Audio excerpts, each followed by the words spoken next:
We've got Jon Reeves back again, and we're talking light rail. Hey, John. Hey, good to have you here. But the other factor is this government have promised light rail for a long time. What's the progression? Are they getting there? Well, it's funny. I was at a meeting last night. I thought I'd go along and see what the National Party had to say as they were holding a public meeting in Mount Eden about light rail.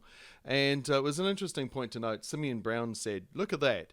Jacinda promised light rail would be built by 2021. And even outside Mount Eden War Memorial Hall, there's no trace of any light rail tracks.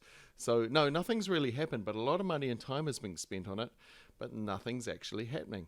This is a great disappointment from a government that said, they were going to be transformational, and yet... But it's not great news. It is good news for you or bad news? Well, it is good news, and I've got to admit it, But you're not a big fan. You call light rail trams, don't you? Yeah, they are trams. They're trams full and... go to Melbourne. They're called trams. Same thing, called trams in Melbourne, It's a fancy North American term to try and make them sound better. And they're slow and clunky, I believe. Well, they are good. They have their place. They really do have their place. And I grew up I lived many years in Switzerland and Basel and other places, Geneva, with light rail trams, and they're fantastic. But here, for the line to the airport, they're not a good thing. And the worst thing is, it's going to cost potentially $29-30 billion to build. Wow! So that's a lot of money. And I look.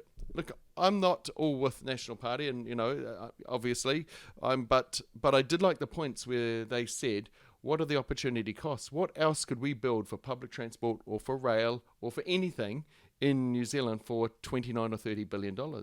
You can build a hell of a lot of things for that sort of money. They could almost take a helicopter from your place straight to the airport. That's a lot of money to waste. That is a lot of money. So, this is the thing that we need to see what else we could do with this money. Is this the best use of money on one little narrow corridor for 26 kilometres that's a slow tram?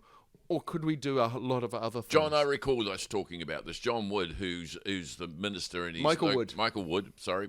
He's based at Mount Roskill, so I'd see that the tram rail is supposed to go to Mount Roskill, go on out there. Now, do I recall you saying for this time they said it would get to the airport, they'd have to be doing about 90 kilometres an hour?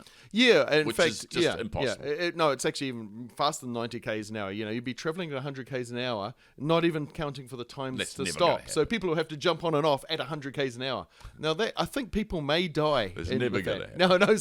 So no, it's never going to happen. But the other points you also got to think about is that we've got the heavy rail system there close to the airport. Why not just build a spur line off from Puanui to that airport? Really, it's not going to cost $30 billion.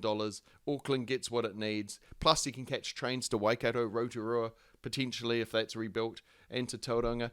Why do we have to build this light rail? Is it only because it was a Labour Party promise? Not because that's not the most pressing thing Auckland needs right now. So it was an interesting meeting to go to last night. Well, John, I'd like to talk to you about, hard rail. I'd like to talk to you about that, if that's the right terminology, because also the commercial traffic that could be going in and out of our port using rail rather than road, and those sort of things. But we'll have a talk next time. Yeah, okay.